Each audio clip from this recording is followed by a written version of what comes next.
Sabtu tanggal 27 ya kita akan doa, dan kemarin mulai dari hari Kamis, Jumat, Sabtu kita sudah berdoa, dan lewat Zoom doa jam 9 malam itu ditiadakan sebab kita fokus semua doa tiap jam 9 malam ya.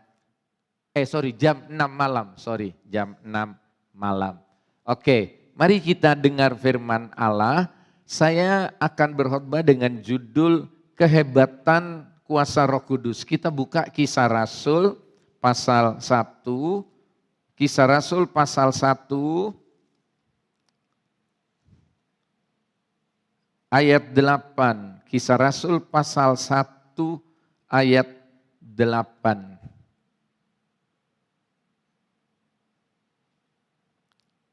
Mari kita baca ayat ini bersama-sama. Kisah Rasul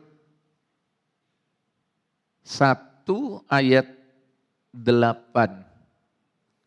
2, 3. Tetapi kamu akan menerima kuasa kalau Roh Kudus turun ke atas kamu. Dan kamu akan menjadi saksiku di Yerusalem dan di seluruh Yudea dan Samaria dan sampai ke ujung bumi. Coba kita tambahkan Efesus 1 ayat 19. Galati baru Efesus. Efesus pasal 1 ayat 19. Kita baca sama-sama. Efesus 1, 19. 2, 3. Dan betapa hebat kuasanya bagi kita yang percaya sesuai dengan kekuatan kuasanya.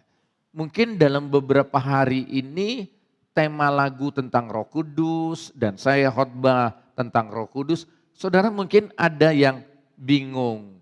Loh, kalau begitu apa kita harus berdoa di dalam nama Roh Kudus? Tidak. Alkitab ajarkan kita berdoa di dalam nama Yesus. Kalau kita memuji, menyembah itu untuk Tuhan Yesus ya. Nah, Yesus itu adalah Allah. Roh Kudus itu juga adalah Allah, tapi Yesus bukan Roh Kudus. Jadi pribadi yang berbeda, tapi pekerjaan Roh Kudus ini, karya Roh Kudus itu melawat kita, bekerja, menolong kita, bekerja, mencerdaskan, memberikan hikmat, ya, bekerja dalam proses kelahiran baru. Tapi saudara-saudara, ketika saudara berdoa di dalam nama Yesus, saudara panggil Tuhan, nah itu include, sudah termasuk saudara menyebut Bapa dan menyebut Roh Kudus, ya.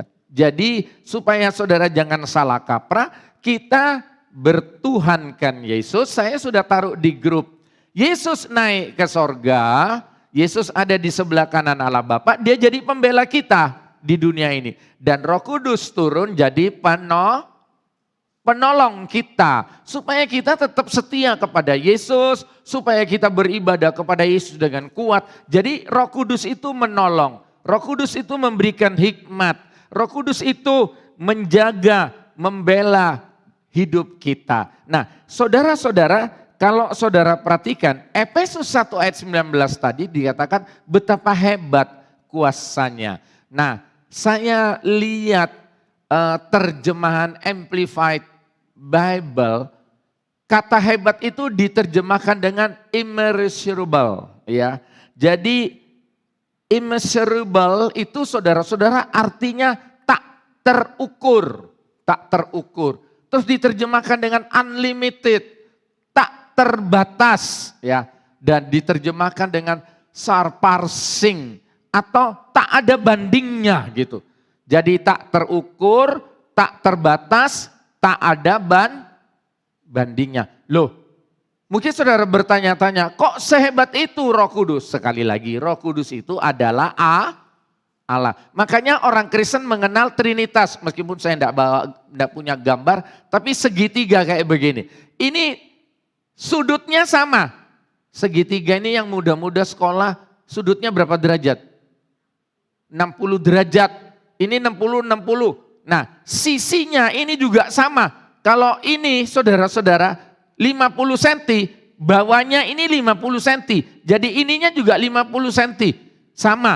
Jadi saudara-saudara, kalau saudara perhatikan, kita menyembah Allah di dalam Yesus Kristus. Nah, Roh Kudus itu dicurahkan menolong kita. Nah, sekarang saya membuktikan kehebatan kuasa Roh Kudus. Nah, coba kita belajar bersama-sama saudara-saudara. Kita mulai dulu dengan pendahuluan. Nah, kata kuasa di dalam Kisah 1 ayat 8 tadi itu menggunakan kata dunamis. Bahasa Inggris itu diterjemahkan ke inherent power.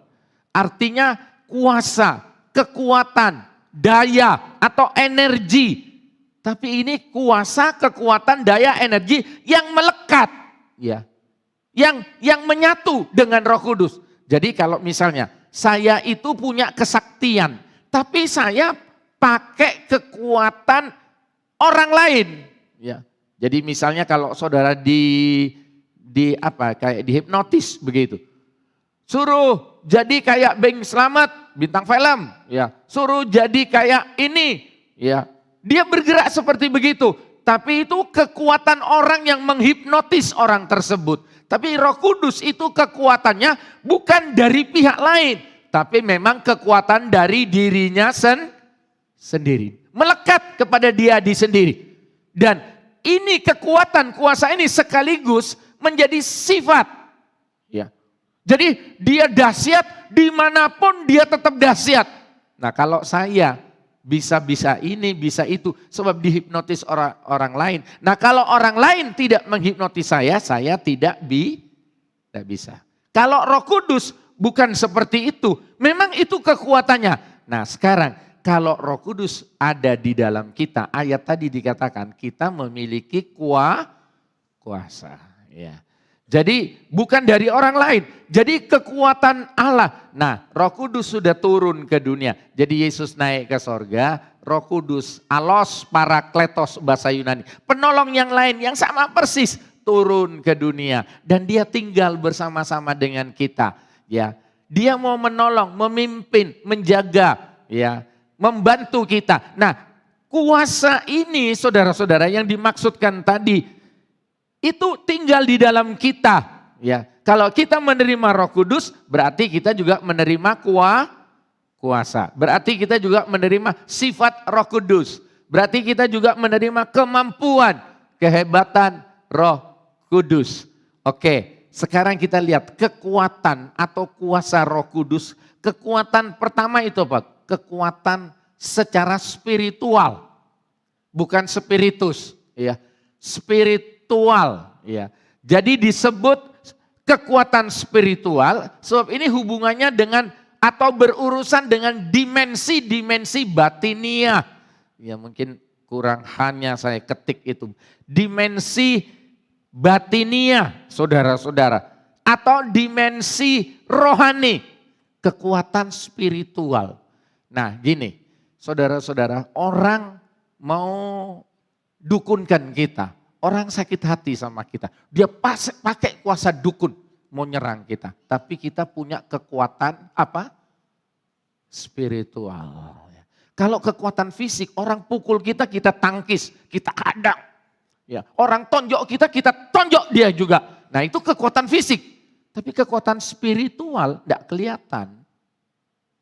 Orang nyerang kita. Iblis itu dikatakan penghulu penguasa di udara. Efesus pasal. Dia merusak pikiran kita. Dia ganggu kita. Kenapa orang bisa gila dan sebagainya. Sebab main kuasa setan, kuasa dukun. Saudara-saudara. Nah itu tidak bisa dilawan. Kuasa dukun panggil dukun yang lain. Kuasa dukun itu pakai setan. Dukun yang lain juga pakai apa? Setan. Lalu perang sesama setan. Ya tidak mungkin dia bela kita. Nah yang bisa mengalahkan kuasa setan, roh setan itu hanya roh Allah, rohnya Tuhan, hanya Tuhan. Rohnya manusia terbatas. Manusia itu umurnya paling tua, tidak sampai 1000. Ya. Tapi kalau iblis umurnya sudah ribuan sampai sekarang ini. Ya. Dan kita ada di sini, saya sekarang ada di sini, jam yang sama, saya tidak bisa sekaligus ada di tempat lain. Tapi iblis itu bersifat roh, dia ada di mana-mana.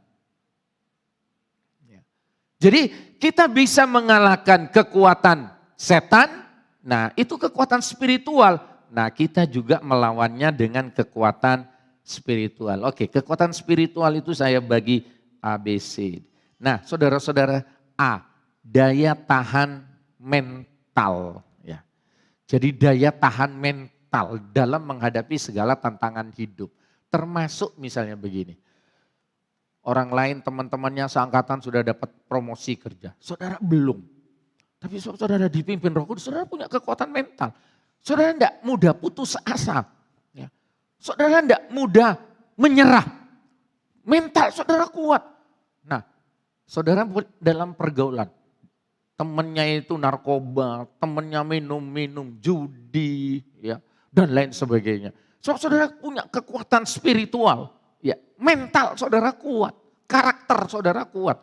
Tadi kan saya bilang, kuasa Roh Kudus itu melekat dan sekaligus jadi sifat. Jadi kalau kita dipenuhi Roh Kudus, dipimpin Roh Kudus, itu melekat dalam kita sekaligus jadi sifat kita. Nah, Galati 5:22 itu kan ada 9 rasa dari buah Roh Kudus. Kasih, sukacita, damai, dan yang terakhir tahan nafsu, penguasaan diri. Jadi saudara-saudara menjadi daya tahan mental. Kan ada orang bilang, aduh kalau saya enggak kuat kayak begitu. Disakiti oleh suaminya, sudah ditendang, dipukul, dipermalukan, ditinggalkan. Tapi orang itu kok kuat, happy, tetap tenang, ya, enggak stres, enggak bunuh diri. Nah, sebab dipimpin oleh Roh Kudus. Roh Kudus itu memberi kekuatan mental. Kekuatan secara spiritual. Kalau tidak percaya kita buktikan, coba Kisah 7 ayat 55. Baca Kisah Rasul pasal 7. Pasal 7 ayat 55.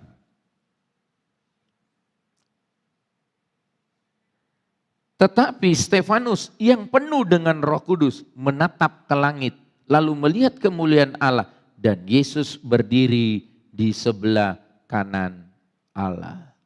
Saya tidak baca ayat sebelum dan sesudahnya. Ini Stefanus, saudara tahu, sedang dirajam batu. Paulus sebelum jadi rasul, dia malah ada di situ. Dia jaga bajunya orang-orang yang ngeroyok Stefanus ini. Sampai saudara tahu, tapi dia punya kekuatan mental. Dianiaya saudara-saudara. Dia punya daya tahan mental. Tenang dia.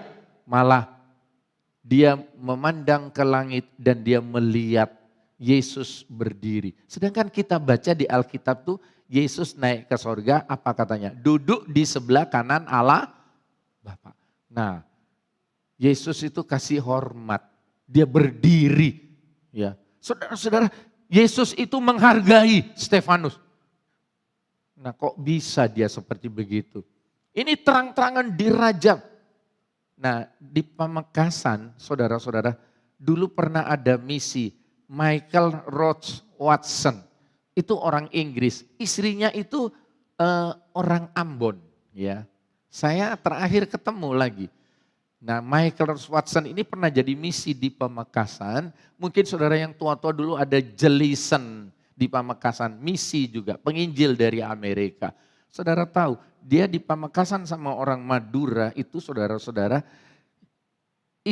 suaminya Michael Rose Watsonnya itu diikat di pohon, istrinya tuh kira-kira ada 10 meter juga diikat di situ. Terus dianiaya, ditelanjangin saudara-saudara. Dipukul, ditelanjangin. Terus Michaelnya dibilang, masih mau percaya Yesus? Atau masih mau saksi tentang Yesus? Ya. Saya terakhir ketemu istrinya itu di Jakarta. Saya bilang, ayo ke Madura. Aduh saya trauma. Saya ngomong nyebut Madura saja, saya trauma katanya. Ya. Saudara tahu, di Rumania sekarang kan sudah mau berubah. Ya dulu kan benar-benar murni komunis, ya. Saudara tahu di sana ada hamba Tuhan, ya. Dia istrinya itu hamil sampai keguguran, pendarahan, ditendang, ditonjok. Tapi namanya saya kok lupa ini. Ya, beberapa kali saya khotbah saya ingat nyebut nama itu. Saudara-saudara, akhirnya keguguran, pendarahan.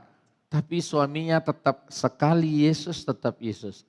Penderitaan mental saya ini tidak sebanding dengan penderitaan Yesus di kayu salib demi menyelamatkan saya. Saya tetap percaya Yesus. Saya tetap akan saksi tentang Yesus. Kebaktiannya itu tentara Rumania itu kan komunis. Kalau sudah kebaktian datang perjamuan kudusnya itu diganti kencingnya tentara Rumania. Perjamuan Tuhannya itu suruh minum. Ya. Kalau di Vietnam itu juga ada saudara-saudara. Terjadi, itu bukan cerita, kisah nyata. Di Vietnam ini remaja putri, dia setia di kebaktian. Tapi Vietnam itu kan juga komunis. Dan Vietnam itu terkenal orang kuat. Makanya olahraganya itu juga termasuk orang-orang nekat. Kecil-kecil tapi mereka orang nekat.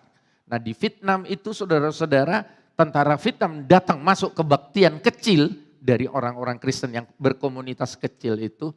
Saudara tahu, tentara itu ambil gambar Yesus itu, saudara-saudara ambil gambar Yesus. Terus tentara itu injak-injak gambar Yesus, dia ludahin gambar Yesus. Terus dia panggil, mana pendetanya? Pendetanya suruh maju ke depan. Injak, ludahin gambar Yesus. Kalau tidak, saya tembak kamu. Langsung ada senjatanya. Tapi pendetanya meludah juga, injak gambar Yesus itu. Mana wakil pendetanya? Mana majelisnya, penatuannya? Dipanggil semua antri. Ya sudah pendetanya meludah nginjak, semua meludah nginjak. Tapi ada yang terakhir, remaja putri saudara-saudara. Dia bagian terakhir. Terus saudara tahu, dia ambil gambar Yesus itu, dia cium, dia peluk, dan dia katakan, aku cinta Yesus. Engkau sudah mati untuk aku, masa aku tidak berani mati untuk Yesus.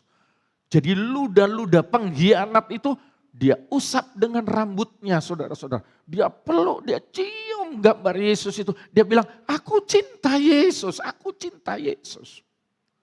Dan saudara tahu tentara Vietnam itu yang ada di situ lihat menangis. Dan mereka mulai dari komandan bilang, Vietnam butuh orang-orang bukan pengkhianat. Tapi orang-orang yang tidak berkhianat. Susah kami menemukan wanita seperti ini. Dan saudara tahu, ajudan komandannya bilang, ya, atau anak buah, tembak ini semua pengkhianat-pengkhianat. Jadi pendeta, wakil pendeta, penatua, majelis, semua yang meludah dan menginjak-injak gambar itu, tembak semua mati. Tapi ini remaja putri ini dapat penghargaan. Ya. Saudara-saudara, saya suka tulis di grup itu. Saudara tidak perlu bela kebenaran. Tetaplah terus hidup dalam kebenaran. Kebenaran itu nanti yang akan bela kita. Amin. Ya. Saudara tidak perlu bela kebenaran. Kebenaran itu mau dibalik, mau ditutup, bagaimanapun tetap benar. Nah ini makanya jangan bela yang salah. Kesalahan itu mau ditutupin bagaimana? Akhirnya nanti akan muncul dengan sendirinya. Salah ya tetap salah. Nah makanya saudara ikut Yesus harus sungguh-sungguh. Oke, saya bukan nakut-nakutin. Tapi saudara-saudara, saudara jangan jadi pengkhianat Yesus. Yesus sudah mati untuk kita. Dia cinta kita. Dia rela korban, tinggalkan semua atribut sorga. Dia tinggalkan singgasananya sorga. Dia rela menderita di dunia untuk menyelamatkan kita. Nah, saudara-saudara, makanya ini kita perlu kekuatan Roh Kudus. Bukan kekuatan minum obat kuat. Bukan kekuatan sebab suka fitness. Ini kan butuh kekuatan spiritual. Ya, coba kita lanjut saudara-saudara. Yang kedua, ini 1B kedua. Kekuatan moral. Ya. Jadi kekuatan spiritual itu bicara tentang moral ilahi. Coba baca Galatia 5:22. Galatia 5:22-23. Tetapi buah roh ialah kasih, sukacita, damai sejahtera, kesabaran, kemurahan, kebaikan, kesetiaan, kelemah lembutan, penguasaan diri. Jadi Roh Kudus itu adalah Allah. Jadi logikanya saudara-saudara, orang yang penuh dengan Roh Kudus berarti di dalam diri orang tersebut juga ada moral Allah, ada karakter Allah. Ya. Jadi tidak mungkin kalau orang itu dipimpin Roh Kudus terus jadi amoral, ya tidak mungkin. Ya. Orang yang dipimpin Roh Kudus tidak mungkin main tempeleng istri, tendang istri, dia takut. So ada penguasaan diri katanya di sini. Buah roh itu ada penguasaan diri. Jadi di dalam diri kita itu ada moral sang ilahi. Jadi kalau Roh Kudus memenuhi hidup kita, memimpin kita, kita hormati orang tua, kita bisa mengasihi orang lain. Kita tidak gampang sakit hati, kita bisa berdamai. Meskipun itu junior kita tidak salah, kita bisa mengampuni, kita bisa menerima apa adanya. Entah istri, entah suami, entah orang tua, entah anak, saudara-saudara. Kenapa? Roh itu mengandung moral. Ya. Jadi mengandung moral atau sifat-sifat ilahi. Jadi Roh Kudus itu kalau memimpin, memenuhi kita, kita punya moral Allah. Aduh luar biasa ya saudara-saudara. Sekarang ini rasanya masalah moral sudah hancur ya. Nah ini makanya ini kalau yang pacaran itu, pacaran terus tanya sama pendeta, kalau pacaran gandeng-gandengan dosa apa enggak? Tidak ada ayatnya gandeng-gandengan dosa. Kenakan gandeng-gandengan terus gendong-gendongan. Terus baca, mana ayatnya Pak Pendeta? Gendong-gendongan dosa apa enggak? Tidak ada ayatnya. Kenakan gendong-gendongan terus gendut-gendutan saudara-saudara. Ya. Jadi kalau saudara perhatikan, tapi kalau dipimpin oleh Roh Kudus, dia punya etika, dia punya standar. Saudara tahu ya, hukum dan etika mana tinggi? Halo? Terserah Pak Pendeta dah gitu jawabnya. Hukum dan etika itu mana tinggi? Etika saudara-saudara. Gini ya, saya kalau berbuat salah, tidak perlu saya harus masuk pengadilan. Terus istri saya gugat saya di pengadilan. Terus saya bilang, kalau saya salah di pengadilan silakan. Tapi saya tidak salah. Ayo bawa ke pengadilan. Loh, tapi kalau saya punya etika, saya salah. Tidak perlu sampai digugat. Saya sudah datang minta ampun, itu namanya punya etika kuat. Ya, punya moral yang kuat. Ya. Makanya di bahasa Alkitab itu, kalau boleh seboleh-bolehnya, kita tidak perlu sampai berurusan ke polisi, dibawa ke polisi, dibawa ke pengadilan. Ya. Nah kalau anaknya gugat mamanya, nah kalau anaknya itu punya moral Allah, ya mamanya kan dihormati. Mama salah ya urusan salahnya mama kan nanti tanggung jawab sama Tuhan. Tapi ini mama. Nah anak sama orang tua, moral itu penting.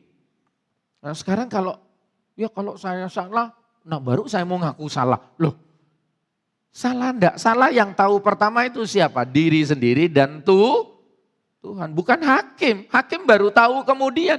Polisi baru tahu kemudian. Ya. Jadi saudara-saudara coba kita lihat yang kedua. Saya punya 3 poin saja. Ya, poin pertama tadi kekuatan spiritual. Yang kedua kemampuan intelektual. Ya. Jadi kuasa Roh Kudus itu tidak hanya memenuhi spiritual kita, bagian dalam kita, tetapi juga kebutuhan intelektual kita.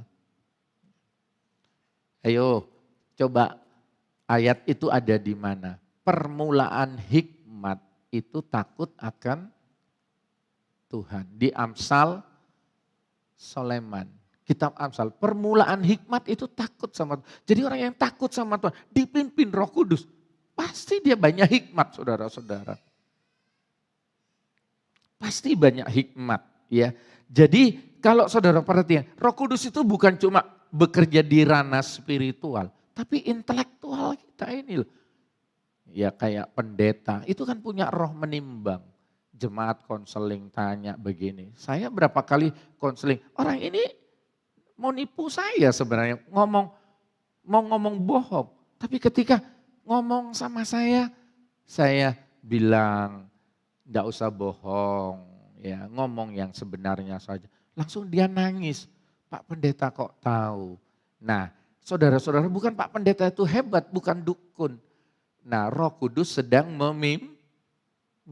Makanya kalau saudara melayani, mau jadi operator, pemain musik, itu kalau dipimpin, diurapi Roh Kudus, itu bukan cuma kompetensinya, tapi inilah intelektualnya jalan. Gini ya, saudara dengar khotbah, kalau pendeta itu diurapi Roh Kudus, ya beberapa waktu yang lalu itu ada orang dari Jakarta, enggak salah, itu kebaktian hari Minggu.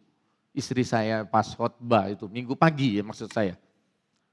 Nah selesai khotbah, orang ini ngomong, terima kasih Bu Pendeta, khotbah tadi itu pas kebutuhan saya. Saya ini sedang bermasalah datang dari Jakarta katanya dia. Nah istri saya cerita sama saya, loh saya tadi tidak nyinggung-nyinggung dia dan saya khotbah lurus-lurus saja. Saudara tahu, hamba Tuhan itu khotbah sebab diurapi Roh Kudus. Saudara tahu, ada hal-hal yang non-verbal, yang tidak diucapkan oleh si pendeta itu. Tidak dikhotbahkan oleh pendeta itu. Tapi saudara menangkapnya beda. Ada hal yang saudara tangkap. Aduh, takut sama Tuhan, langsung minta ampun. Loh tadi Pak Pendeta tidak mengorek kesalahan saudara. Kayak begini. Nah suami istri, nah ini yang non-verbal. Kalau istrinya lagi nonton TV, terus ada menjelang lebaran, makan, tempat makan itu, apa orang kalau rekreasi itu, apa istilahnya ya? Yang populer itu loh, apa ya istilahnya? Healing ya, memulihkan ya. Tapi itu ada lagi istilah tempat makan itu. Kuliner, mau nyebut kuliner aja. Sebab memang enggak pernah diajak. Kemarin istri saya itu diajak kuliner sama Pak Joko, Ibu Joko sama ibu itu diajak. Saya memang enggak ada yang ngajak kuliner, saya pergi-pergi terus ya. Enggak ada yang ngajak saya kuliner, mau nyebut kuliner aja pusing rasanya. Ya. Terus ada film tentang kuliner. Terus istrinya, waduh enak ya yang kuliner. Lah itu suami yang pinter, yang non-verbalnya itu nangkep. Langsung ayo jalan makan bakso di situ. Ambil motor, ambil mobil, ajak jalan. Nah itu namanya non-verbal, enggak dijelaskan. Ya. Misalnya anak sekarang sudah pinter saudara. Anak SD kelas 1 sudah bilang, stres sama aku. Terus masa mamanya bilang, loh kamu sudah punya pacar ya? Loh kelas 1 masa ditanyain punya pacar?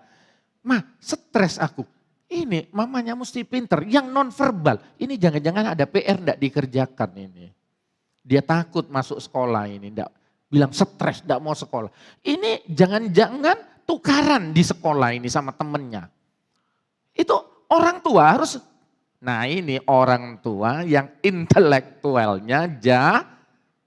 Kayak saya ngomong sesuatu, kalau kabelnya panjang, enggak ngerti-ngerti, enggak nangkep-nangkep, lama nangkep. Tapi ada orang yang kabelnya pendek, ngomong, langsung tertawa dia, langsung ngerti. Nah itu kabelnya pendek, intelektualnya itu jalan. Ya. Bukan harus sekolah, tapi ada orang enggak sekolah SD, tapi mudeng, kabelnya pendek, enggak kabel panjang saudara. Enggak nangkep-nangkep, sampai diulang-ulang enggak ngerti-ngerti. Ya. Sudah enggak ngerti ya enggak mau dikerjakan. Nah ini kemampuan intelektual. Nah coba kalau suami punya kemampuan intelektual, istri punya kemampuan intelektual. Anaknya memilih begini, berbuat begini. Dia bisa menimbang, kamu jangan begitu. Loh mama kok bisa ngomong seperti itu, papa kok bisa ngomong. Ini coba kamu lihat ini, kalau ini. Ada kemampuan intelektual. Anaknya ngotot, mau kuliah ini. Gak jelas, cuma ikut-ikutan temennya atau cuma ngejar pacarnya sebab fakultas itu. Tapi mamanya atau papanya, kamu jangan kuliah di situ, bidang kamu ini yang cocok, kamu tuh begini. Kamu kan tiap hari kumpul sama mama papa yang paling tahu kamu. Akhirnya nurut anaknya, enak. Tapi kalau enggak nurut, ya. Nah ini kalau orang tuanya intelektualnya oke. Nah kalau orang tuanya intelektualnya enggak oke, ya ancur-ancuran saudara-saudara. Ya, jadi itu yang kedua, nah saya bagi A, B. Meningkatkan kecerdasan berpikir saudara-saudara. Cerdas. Cerdas itu bukan harus sekolah. Malah saudara lihat tuh orang-orang kaya-kaya di Indonesia itu enggak makan sekolahan. Ya, tapi cerdas dia, lihat menghadapi ekonomi kayak gini. Saya harus stok barang ini, saya harus beli ini, nanti saya harus. Nah orang lain yang cuma nunggu diam, enggak dapat apa-apa. Terus ada sales datang, Cik beli ini Cik. Ini datanya sales itu sudah ditolak di mana-mana toko, disetok sama dia. Ya enggak payu-payu mati uangnya di situ. Enggak cerdas. Kalau orang cerdas itu melihat sesuatu, ya ini macet ini. Ini kalau macet kan menghambat perjalanan saya. Ini kalau saya paksa masuk, bukan tambah cepat, nanti kan begini. Saya bisa celaka, bisa ini. Nah ini cerdas. Tapi kalau bablas wes, terus masuk di situ, kejebak, enggak bisa keluar. Terus telepon papanya, suruh loh kamu itu kok bodoh sih? Sudah tahu begitu kamu kok masih paksa. Enggak kepingin tahu aku ada apa di situ. Nah ini enggak cerdas. Bukan sebab enggak sekolah tinggi, bukan. Ya. Oke, berikutnya coba saudara saya buktikan ini ya. Kalau Roh Kudus itu bisa bikin cerdas.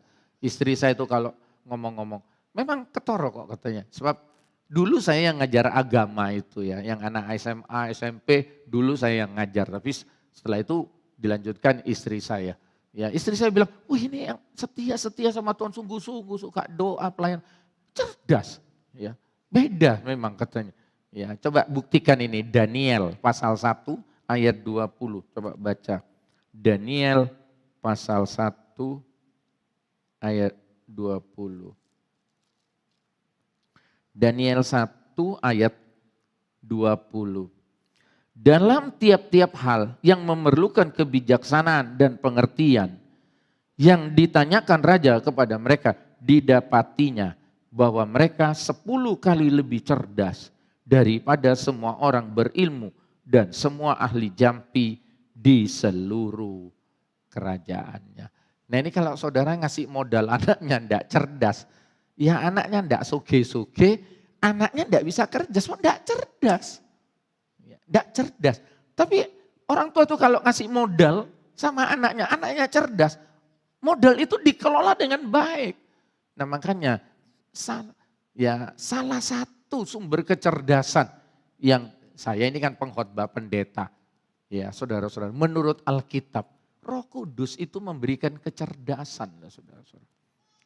Cerdas itu, bijaksana itu bukan pinter hitung-hitungan, hitung simpuan dan lain sebagainya, bukan. Tapi maksudnya dia sih bisa mengatakan, ini terjadi begini, ya. Ini pasti begini dan begini. Ya enggak apa-apa dah ini tak ceritain pas ada mamanya sama Priska. Waktu mau ke Korea, ya kan itu visanya harus menyertakan paspor dan rekening banknya, ya rekening banknya. Saudara-saudara, terus saya bilang, rekening kamu sama istri saya, oh, sudah tak fotokopi, kirim. Nah, kan Priska enggak bisa numpang rekening saya atau numpang rekening mamanya. Tapi mamanya diem aja. Tapi gua enggak tahu berapa saldonya Priska ini. Kan dia kerja, saudara-saudara. Dia ya jadi dosen, dia apoteker, dia kan kerja.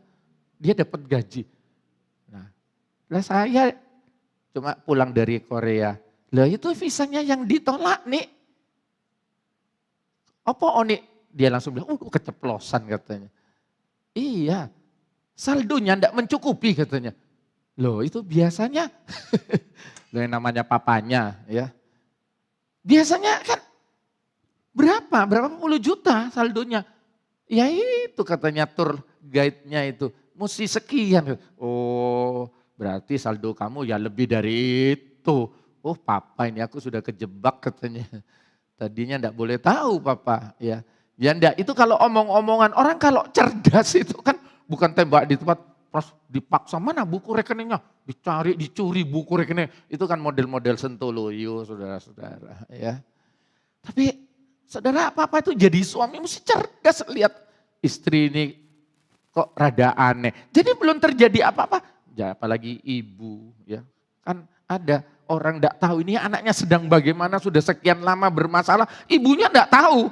Nah ini kan enggak cerdas. Coba saudara baca Daniel pasal 1, pasal 12. Ini sebenarnya enggak jadi bagian khotbah saya, tapi saya kok pas, nah ini peranan Roh Kudus itu mengingatkan kepada kita saudara-saudara. Daniel 12 coba lihat, Daniel 12, makanya ini yang main musik, ya ini saya harus salut lah ya, enggak muji-muji, mana Niko. Niko ini saudara, siapa saya ingat Niko waktu kecil itu. Aduh, Niko itu mukul anaknya orang. Enggak mau kumpul sama orang. Terakhir itu enggak salah, dia enggak pernah ikut PD itu. Semua, tapi akhirnya mau ikut PD. Loh, kemarin doa itu apa? Niko semua yang ngajarin saya. Saya ini gini om, ini gini. Sampai istri saya bilang, tuh eleng Niko dulu ya. Siapa yang duga ini? Ini main musik semua, alat musik dia sudah kuasain. Ya, dia komputer, ini tahu, ini gini. Saya sendiri juga, saya pinteran Niko ini. Ya. Nah, makanya tapi dia aktif di gereja, sungguh-sungguh sama Tuhan. Loh itu mencerdaskan, semua katakan amin. Halo, amin. Saudara kalau punya anak-anak itu bikin setia di gereja, dia pasti cerdas. Ya. Sebab Roh Kudus itu memberikan buktinya Daniel sampai 10 kali lipat lebih pintar dari orang-orang Mesir katanya. Nah saya tadi ngomong Daniel 12, coba lihat ayat 4. Ayat 4 ya. Tetapi engkau Daniel sembunyikanlah segala firman itu.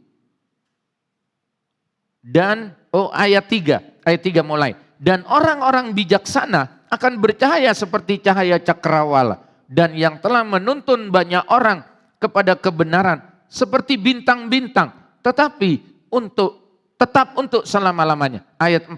Tetapi engkau Daniel sembunyikanlah segala firman itu dan meteraikanlah kitab itu sampai pada akhir zaman. Nah ini saudara perhatikan kalimat. Banyak orang akan menyelidikinya dan pengetahuan akan bertambah. Itu kalau lihat bahasa Inggris itu ditulis dengan kalimat many shall ya, run to and fro. Jadi ada orang yang lari ke sana kemari, lari ke sana kemari. Nah saudara coba lihat sekarang ini, pengetahuan.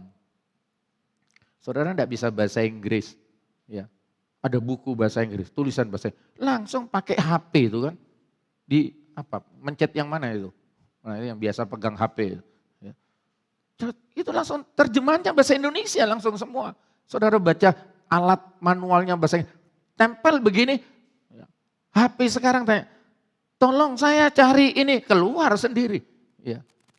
Google itu lebih pintar dari kita. Tapi siapa yang bikin Google? Manusia. Hikmat manusia ini sudah luar biasa saudara-saudara. Ya. Sekarang alat translator, ya kemarin istri saya sama anak saya ke Korea seminar itu dari pagi sampai jam 10 malam. Ya itu yang ngomong bahasa Inggris, bahasa Korea, apalagi orang Korea itu paling fanatik dengan bahasanya. Ya saudara kalau pergi ke Korea enggak ada tulisan bahasa Inggris, nama jalan semua bahasa Korea, belanja semua bahasa Korea. Sebab orang Korea itu cinta bahasanya, fanatik dengan bahasanya. Ya. Nah kalau orang Indonesia lain lagi, ya ke Inggris-Inggrisan. Ya, saudara-saudara malu berbahasa Indonesia rasanya. Tapi saudara-saudara yang dikasih oleh Tuhan, kemajuan sekarang luar biasa. Nah tadi hubungannya. orang bergerak cepat ke sana kemari. Itu terjemahan bahasa Inggris. Pengetahuan bertambah-tambah. Orang mundar-mandir. Coba lihat sekarang. Pak Jokowi itu menggenapi firman Allah loh itu. Bikin tol di mana-mana. Sampai tol laut istilah Pak Jokowi. Sekarang pesawat itu mau kemana saja saudara. Pokok ada uangnya. Nanti setahun 2 tahun kemudian saudara-saudara akan ada bebas visa. Sekarang kalau ke Singapura, ASEAN itu bebas visa. Saudara kapan saja sudah tidak perlu minta visa. Ya langsung. Ya kapan saja mau berangkat sekarang mau beli sepatu, mau makan soto di Singapura, misalnya di Malaysia makan durian montong, durian apa itu? Ya. Saudara langsung berangkat. Nanti kalau bebas visa sedunia, tiap bulan saudara mau ke Jerman. Nah itu Pak Sudibyo dan ibu anaknya ada di Belanda. Tiap bulan mau ke Belanda. Ya, ada pendeta GPDI di Semarang, istrinya orang Korea. Itu sebulan gentenan, 2 minggu istrinya jadi gembala juga di Korea ke Semarang. 2 minggu lagi yang suaminya pergi ke Korea. Enak kok kayak kemarengan ke Kalianget aja ya. Saudara-saudara, kalau saudara perhatikan sekarang ini maju lah, saudara ini jangan ketinggalan sepur. Ya, jangan ketinggalan sepur. Nah, tapi saya kan sudah tua Pak Pendeta. Nah ini ada penolong yang lain. Ada Roh Kudus. Saudara kalau dipimpin Roh Kudus, saudara tidak gampang dihapusin orang. Sampai yang mau ngapusi. Ini tak pikir gampang dibohongin. Ini kan orang bodoh, orang tua. Ternyata tidak gampang dibohongin. Ada yang sekolahnya kelihatannya pinter. Tapi kok dibohongin. Ya. Jadi saudara-saudara, nah ini saya mau buka wawasan. Yang mungkin khotbah ini kesannya Pak Pendeta kok terlalu tinggi ngomongnya. Bukan seperti itu. Tapi kekuatan kuasa Roh Kudus itu luar biasa. Yang B-nya, 2B tadi itu ya. 2 itu kan tadi meningkatkan kemampuan intelektual, meningkatkan kecerdasan, berpikir, dan sekarang mencerahkan pikiran. Jadi Roh Kudus itu mencerahkan pikiran, saudara. Saudara datang kebaktian. Tadinya sudah punya niatan mau berangkat besok. Tapi pulang khotbah, terus ngomong sama istrinya, aku batal besok enggak berangkat. Loh, kenapa? Kok berubah pikiran? Tadi aku dengar khotbah itu, Tuhan berbicara kepada aku lewat rohnya. Begini. Aku sekarang ambil keputusan, enggak jadi berangkat. Papa mamanya bingung, loh kok bisa begitu? Roh Kudus itu bisa mencerahkan. Makanya kalau ikut kebaktian, konsentrasi, dengar khotbah. Saudara harus menangkap apa yang Roh Kudus mau bicara kepada saudara. Yang nonverbal tadi, pendeta khotbah kan terbatas. Tapi ada hal-hal yang ingin Roh Kudus cerahkan kepada saudara. Saudara nangkap, bisa ngerti. Ya. Jadi Roh Kudus itu mencerahkan. Jadi saudara bisa menangkap banyak makna. Ya. Oh maknanya, oh ini tujuannya begini tuh. Oh Tuhan taruh aku di Sumeneb tujuannya begini. Sekarang aku baru ngerti. Oh Tuhan izinkan anakku harus ngalami begini supaya aku begini. Oh sekarang aku ngerti. Saudara menangkap sesuatu. Ya. Tuhan menolong kita bersama. Oke, yang ketiga sekarang. Atau kita baca ayat dulu. Yohanes 16 ya. Yohanes 16, saya cuma punya 3 poin aja. Yohanes 16 ayat 13. Yohanes 16 ayat 13. Tapi jangan begini saudara. Ujian, nah ini yang SMP, SMA kan ujian. Tidak belajar, minta Roh Kudus sama aku mah. Supaya langsung bim, salah bim. Betul semua. Lah itu bukan itu. Ya. Alkitab katakan Roh Kudus itu kerjanya mengingat. Apa yang mau diingatkan kalau tidak pernah dibaca. Saudara mesti baca, belajar. Nanti ada sesuatu orang lain tidak ingat, saudara bisa diingatkan. Tapi saudara sudah belajar. Ya. Yohanes 16 ayat 13. 16 ayat 13 saya baca. Tetapi apabila ia datang, yaitu roh kebenaran, ia akan memimpin kamu ke dalam seluruh kebenaran. Sebab ia tidak akan berkata-kata dari dirinya sendiri, tetapi segala sesuatu yang didengarnya, itulah yang akan dikatakannya, dan ia akan memberitakan kepadamu hal-hal yang akan datang. Aduh, ayat ini luas sekali sebenarnya kalau dijelaskan. Jadi kita ini sudah dipimpin kepada yang benar. Tadi ini kita tidak tahu ini mana benar apa salah. Jalannya benar-benar. Tapi dipimpin kepada yang benar. Ya. Loh, saya banyak ngalami saudara-saudara. Tadinya sudah mau menikah nih. Oh kalau lamaran sudah bikin ini. Termasuk salah satunya jemaat di Surabaya. Sudah selesai semua.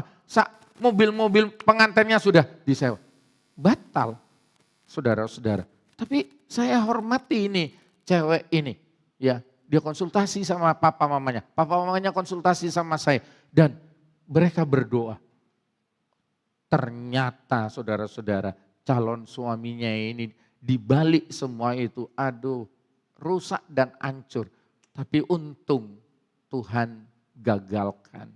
Ya. Jadi kalau saudara perhatikan, roh itu memimpin kamu ke dalam segala kebenaran. Tapi yang lebih menarik saya tidak tulis di layar ini. Coba baca ulang ayat 13 itu.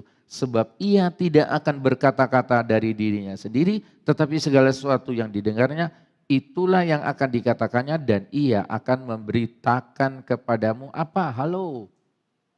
Halo, apa? Visioner ke depan. Kita kan tidak tahu ke depan ini gimana. Tapi dia akan memberitahu kamu tentang hal-hal yang ke depan. Makanya saya pernah kasih kesaksian itu ya. Pendeta di Amerika itu, sudah tua pendeta ini. Gerejanya kecil. Jemaatnya itu suka bilang, Pak Pendeta doa supaya punya gereja kita. Tidak bisa beli gereja, jemaatnya kecil. Tapi satu saat dia jalan di downtown itu kota lama, ada iklan. Big sale, jual, murah. Terus pendeta ini berdoa di depan gedung itu. Setelah berdoa saudara-saudara, dia pulang hari Minggu dia umumkan di gereja. Kita mau beli gedung untuk gereja. Oh senang jemaatnya memang kepingin punya gedung gereja yang representatif. Dan kita kumpulkan dana. Orang Amerika itu kan apa-apa beli kredit saudara-saudara. Mobil pun sampai dikredit 10 tahun. Ya. Apa rumah itu ada 20 tahun dan sebagainya. Nah saudara-saudara akhirnya penatua majelis gereja dikumpulin, rapat, dicek ke tata kota, tanah itu, lokasi itu. Ya.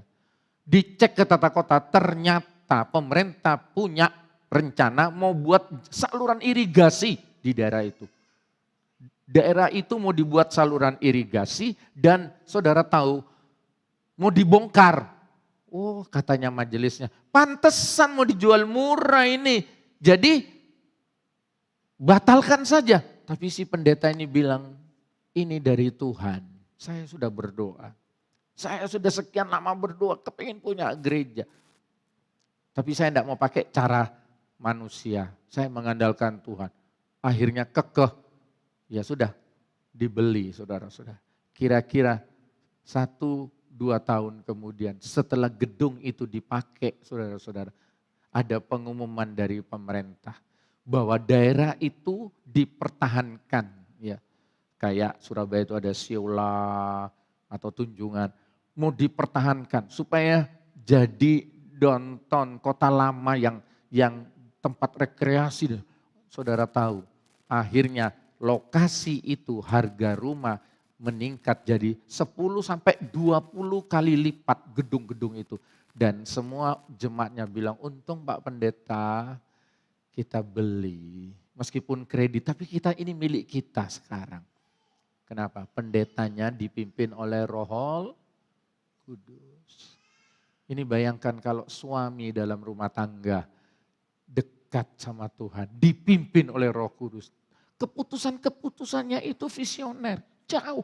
Nanti anak-anaknya, untung aku punya papa kayak begini. Papa itu sudah memikirkan tentang kita-kita ini. Papa jauh-jauh hari sudah mempersiapkan kita. Kenapa? Papanya itu visioner. Dia bisa memandang jauh ke depan. Kok bisa begitu? Sebab papanya dipimpin oleh Roh Kudus. Ya. Makanya kita merindukan Roh Kudus memimpin hidup kita, saudara-saudara. Oke, coba saudara lihat C-nya ya. Meningkatkan kapasitas pikiran. Kapasitas itu tempatnya, ya, tempat penampungannya. Jadi meningkatkan kapasitas pikiran kita, pengetahuan kita. Dengan apa? Dia mengajarkan segala sesuatu dan mengingatkan. Tadi kan saya sudah singgung. Yohanes 14 ayat 26. 14 ayat 26. Tetapi penghibur, yaitu Roh Kudus, yang akan diutus oleh Bapa dalam namaku. Dialah yang akan mengajarkan segala sesuatu kepadamu. Dan akan mengingatkan kamu akan semua yang telah kukatakan kepadamu. Ya, saudara sudah kepepet. Ya, kepepet. Terus ada orang nawarin pekerjaan yang tidak benar. Tapi cepat banyak uang. Tapi ketika saudara mau ambil keputusan itu, Roh Kudus mengingatkan. Saudara takut. Akhirnya saudara ambil putusan, tidak jadi. Saudara selamat. Diingatkan. Kita ini kan manusia terbatas sudah jatuh dalam dosa. Emosional. Ya. Rasanya ini dari rumah sudah, saya tonjok orang ini. Kurang ajar orang ini. Wah, marah saudara. Tapi kalau saudara dipimpin oleh Roh Kudus, emosi ya emosi. Tapi saudara rasa takut. Saudara tidak jadi melakukan itu. Ya, diingatkan. Ya. Saudara-saudara, saudara tidak ke gereja, sengaja tidak mau, tak coba ini. Tidak ke gereja, hari Minggu tidak mau ke gereja, tak coba. Apa yang terjadi? Saudara gelisah, tidak tenang. Terus saudara diam sejenak, Roh Kudus berbicara. Aku tiap hari tidak pernah lupa memberkati kamu. Tiap hari aku memberi nafas baru kepadamu. Masa kamu hanya seminggu sekali kamu sekarang mau tinggalkan aku. Terus teringat, aduh ampun Tuhan. Ya, aku tiap hari dikasih nafas sama Tuhan, ditolong sama Tuhan. Tuhan ingatkan. Tapi saudara tidak akan ingat seperti begini kalau saudara tidak dipimpin oleh Roh Kudus. Saya cerita lagi, pas saya di Amerika itu waktu Kawaguchi itu apa itu, arloji yang dikasih makan, apa itu, tahun berapa itu? Yang ini ya itu dari Jepang yang bikin Kawaguchi itu apa nama arloji itu. Saya lihat saudara-saudara, orang mau beli itu antri panjang. Dan saya lihat di pemberitaan di CNN, ini mendunia, global. Ya. Saya lagi antri panjang, datanya ada orang Indonesia yang kenal saya. Om, sudah enggak usah antri, kemarin saya antri saya dapat 2, ini sekarang saya antri untuk keluarga saya di Indo. Ya. Nanti yang di rumah saya kasih Om. Taunya saya enggak antri, besok kebaktian ketemu dia lagi saya dikasih. Tapi manualnya, usernya, kertasnya itu loh, petunjuknya enggak ada. Waktu saya pulang saya dapat kesempatan transit di Hong Kong. Dan waktu itu Hong Kong kan diserahkan ke China, dari Inggris ya ke China. Itu kan ada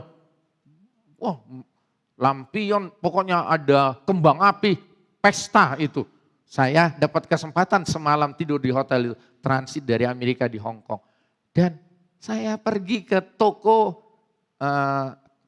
tax refund itu ya, pajaknya yang dikembalikan. Saudara kalau pergi belanja-belanja di bandara itu tokonya nanti pulang kan jangan dibuang bilnya itu, tax refund. Pajaknya itu dikembalikan ya, sebab itu promo negara-negara kan.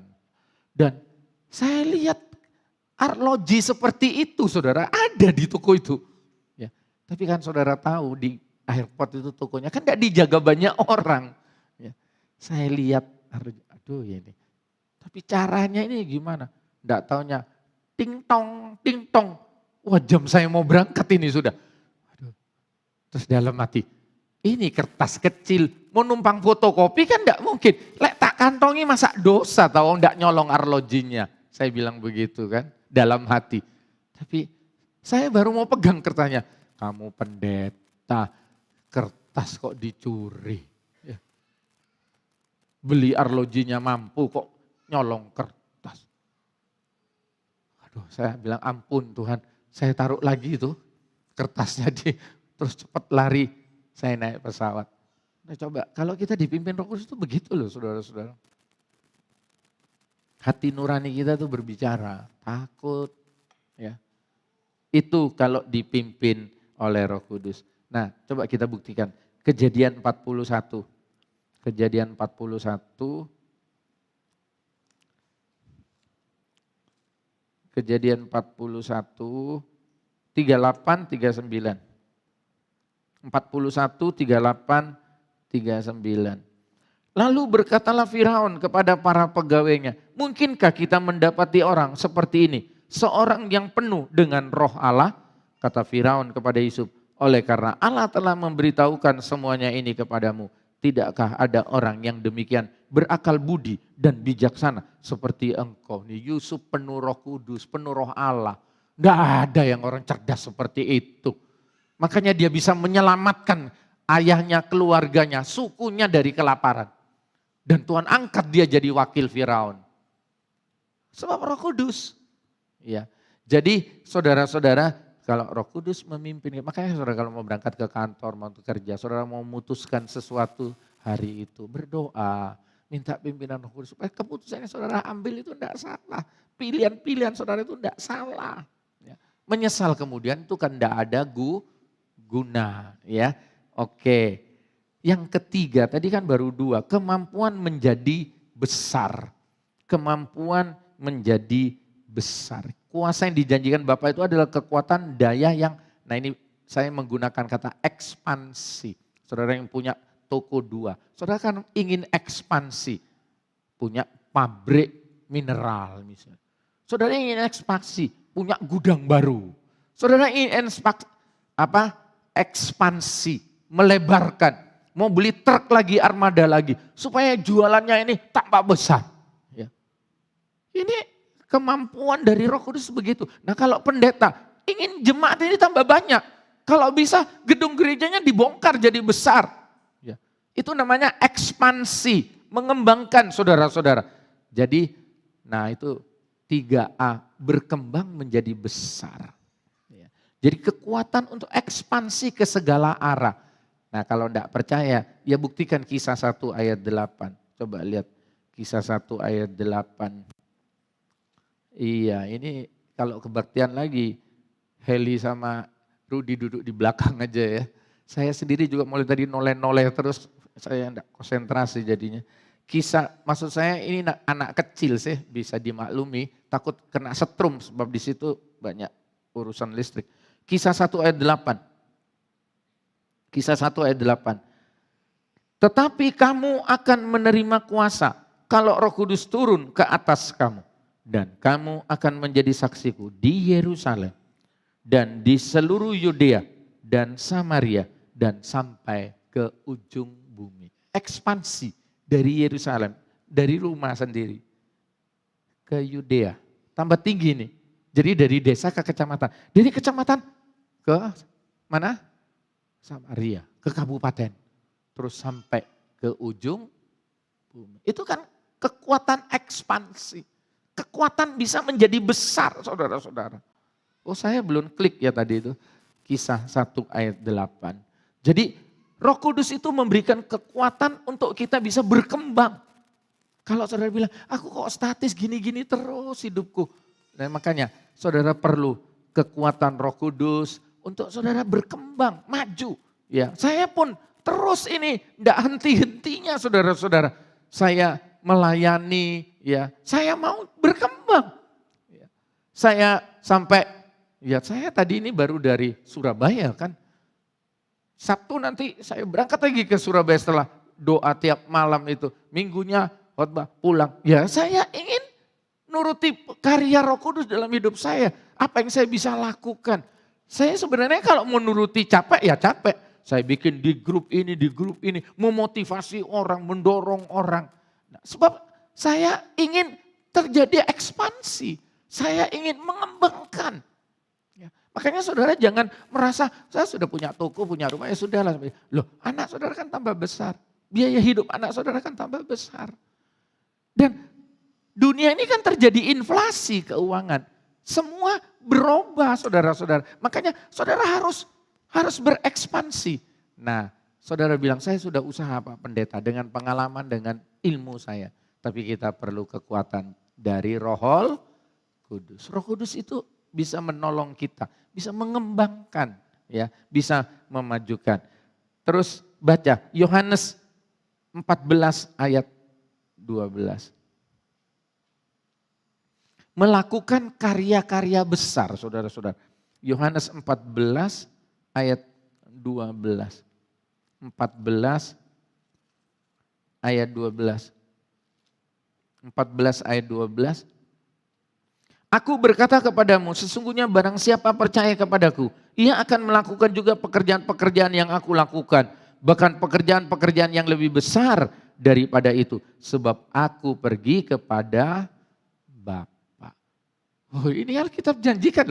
Kita diberi kuasa untuk melakukan pekerjaan-pekerjaan yang lebih besar dari apa yang dikerjakan oleh Yesus. Loh, ini Yesus yang bilang, ini janji. Jadi tidak beda dengan karya Roh Kudus. Nah, kita bisa melakukan itu sebagaimana Yesus melakukan itu sebab pekerjaan Roh Kudus. Nah, begitupun juga saudara-saudara, kita melakukannya sebab pekerjaan Roh Kudus. Puji Tuhan ya. Jadi saudara-saudara, saya ajak saudara baca, ini saya sudah potong-potong, saya lihat lonceng sudah ini. Amsal 4 ayat 18, coba. Amsal 4 ayat 18. 4 ayat 18.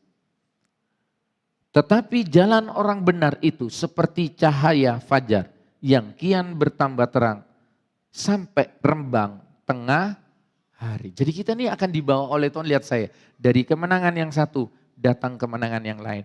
Terus menang, bahkan menjadi lebih dari pemenang.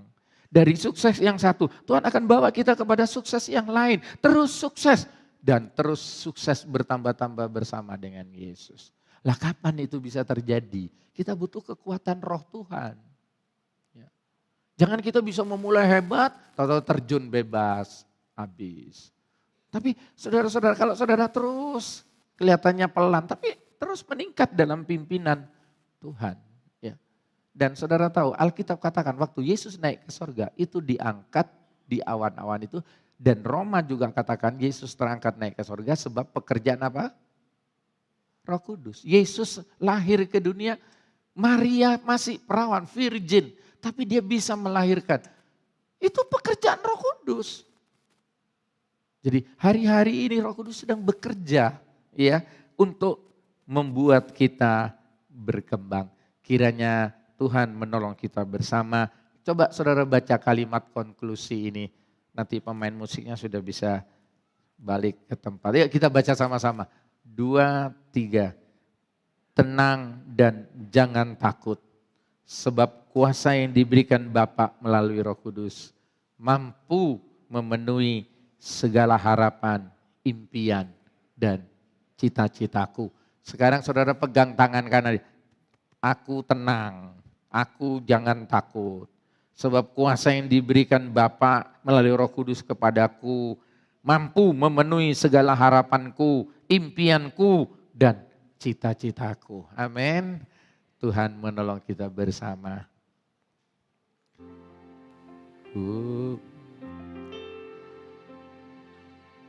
Ku rasakan kasih-Mu Tuhan. Ku rasakan kuasa-Mu Tuhan. Ku rasakan kasih kuasa Roh Kudus. Ku rasakan kehadiran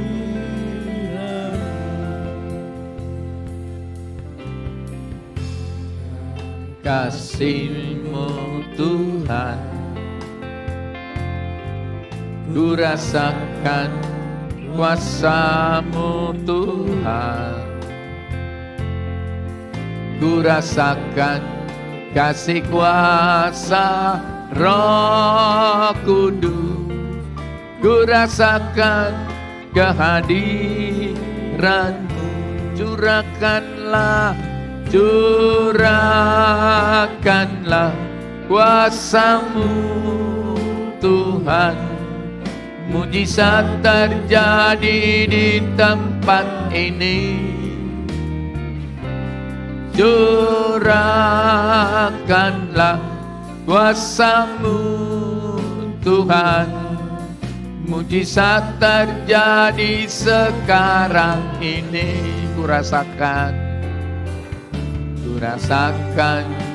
kasih-Mu Tuhan. Yes Lord, yes, amen. Kurasakan kuasa-Mu Tuhan. Kurasakan kasih kuasa Roh Kudus.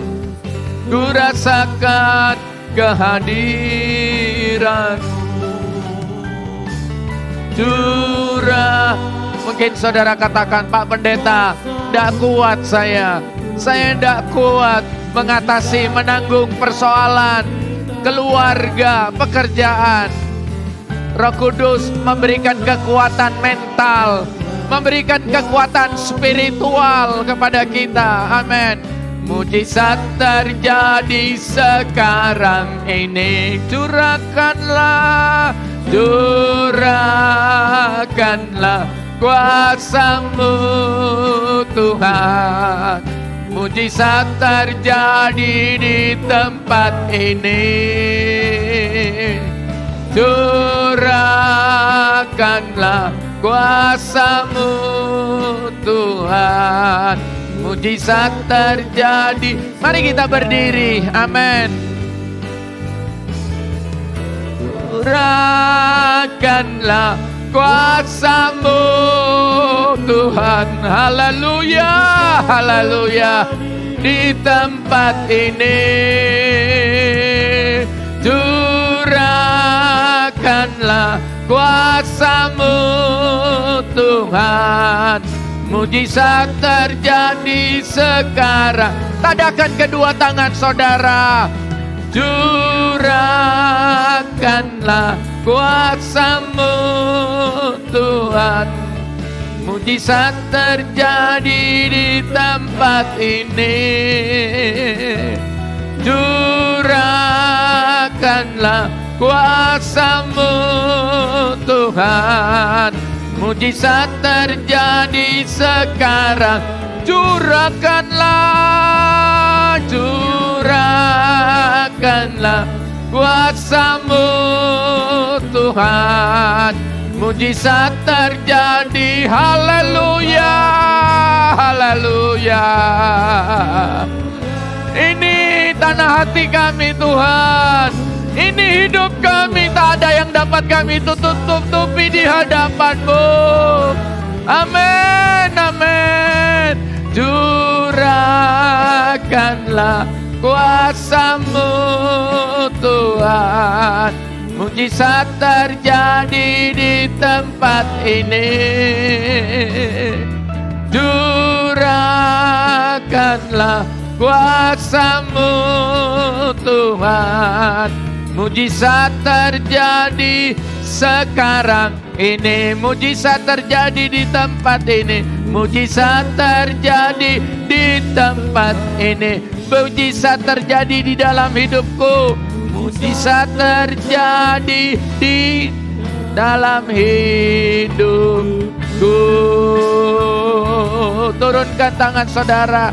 Jangan berdiam, jangan berdiam. Haleluya. Urapi kami lagi Tuhan. Sirami kami lagi Tuhan. Haleluya, haleluya.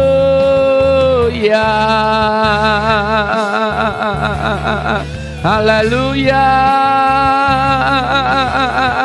haleluya.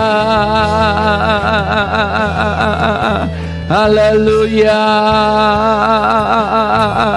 haleluya, haleluya. Kuralama ya sikiara lama ya lagu. Hiara lama ya sangara lama ya lagu mama. Hiara lama ya so. Haleluya. Haleluya.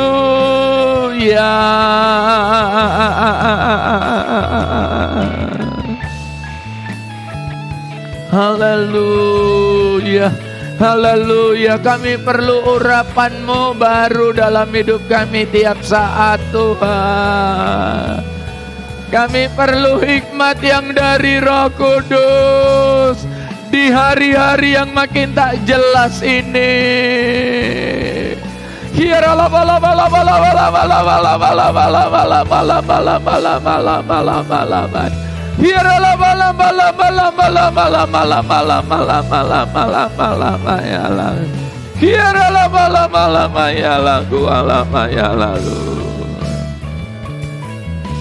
Haleluya. Haleluya. Terima kasih untuk malam hari ini Tuhan. Firman-Mu kusimpan dalam hatiku, supaya aku jangan berdosa lagi kepadamu Tuhan. Mampukan kami untuk terus dipimpin, dituntun, ditolong oleh Roh Kudus. Menghadapi hari-hari yang makin sukar, hari-hari yang makin tak menentu. Kami tidak tahu apa yang akan terjadi besok dan yang akan datang Tuhan. Kami hanya bisa merencanakan, kami bisa mempersiapkan. Tetapi ketentuan itu datangnya dari Tuhan. Dan Tuhan selalu melakukan yang terbaik untuk kami Tuhan.